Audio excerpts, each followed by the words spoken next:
तो सुखदेव कहते हैं कि नहीं, मेरा मन ही नहीं लग रहा है शादी करने में, मुझे ऐसा लगता है कि मैं भी आपकी तरह जो है संन्यास ले लूं। तो उन्होंने कहा अच्छा आप देवी भागवत पढ़िए। उन्होंने देवी भागवत का पाठ पढ़ा। वो पढ़ने के बाद भी उनके मन में उतनी शांति नहीं हुई।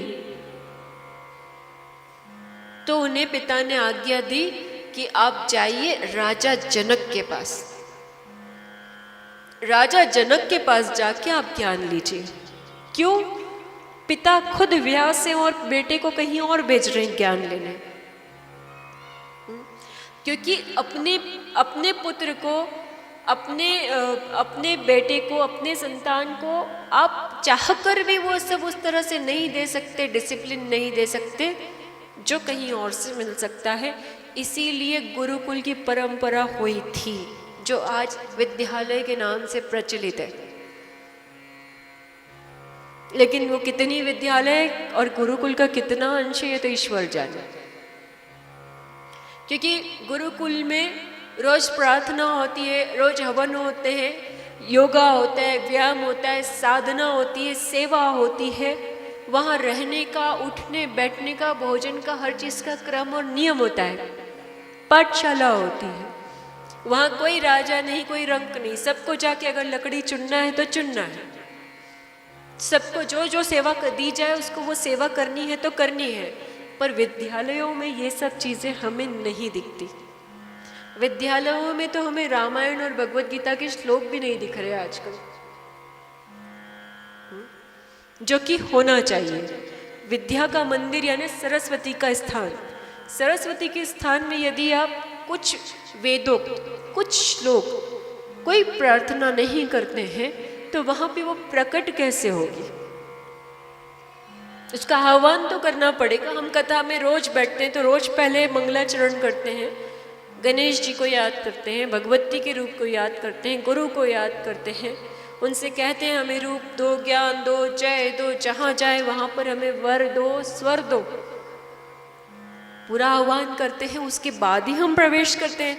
उस आह्वान में ये सब शक्तियां प्रकट करते हैं।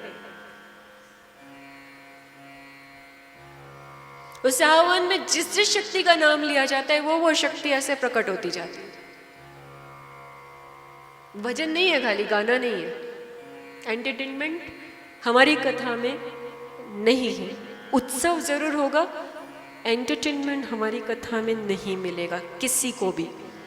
कथा कथा है, ये शास्त्र है। मनोरंजन करना है तो जाओ बाहर, और अगर जीवन को सुधारना है तो यहाँ बैठो, आओ, मोस्ट वेलकम।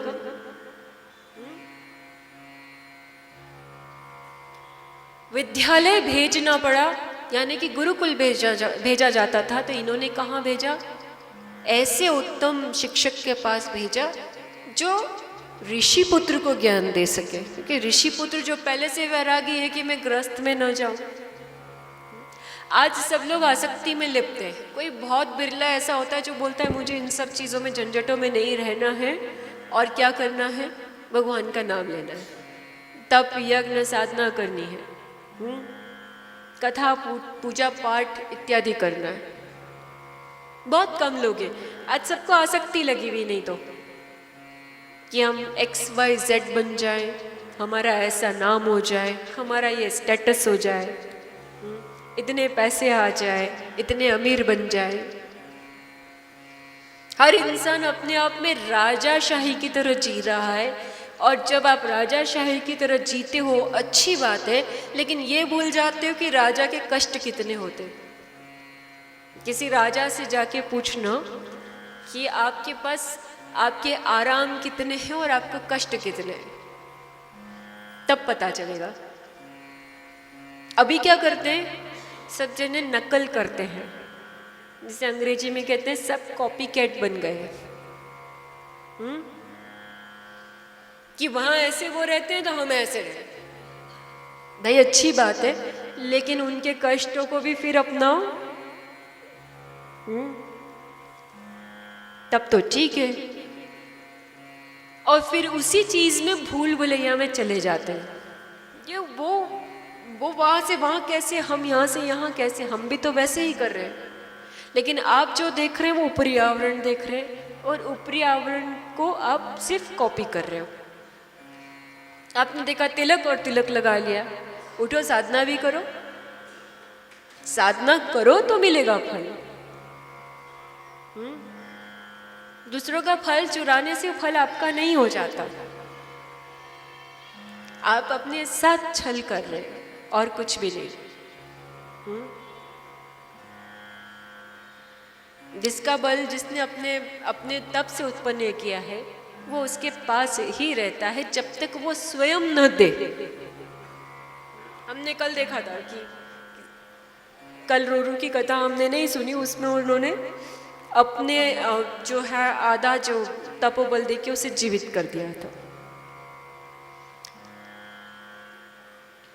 तो शुकदेव को राजा जनक के पास भेजा गया, पिता की परिक्रमा की, मातृदेवो भव पितृदेवो भव, परिक्रमा करके गए। कहते कि 2 साल उन्हें पर्वत पार करने में लगे, 1 साल हिमालय पार करने में लगा और राजा जनक के पास पहुँचे। तो जैसे ही वहाँ पहुँचे जनकपुरी, तो द्वारपाल ने उन्हें रोक दिया।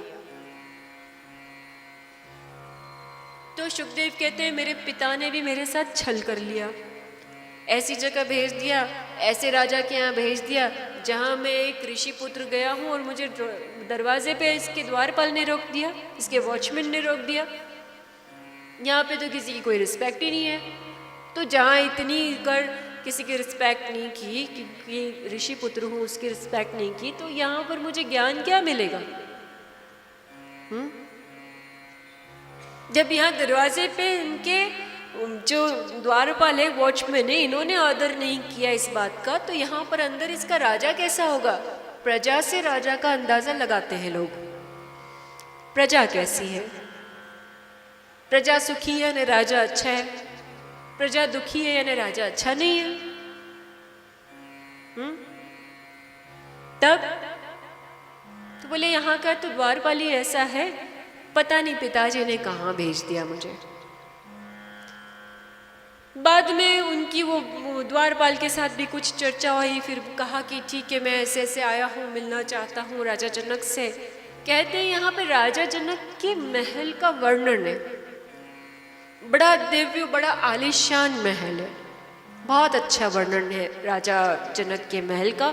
हम इन सब चीज़ों में आज डिटेल्स में नहीं जाएंगे, जो कुछ छूटा है वो कल लेंगे, क्योंकि आज उत्सव भी लेने हैं हमें।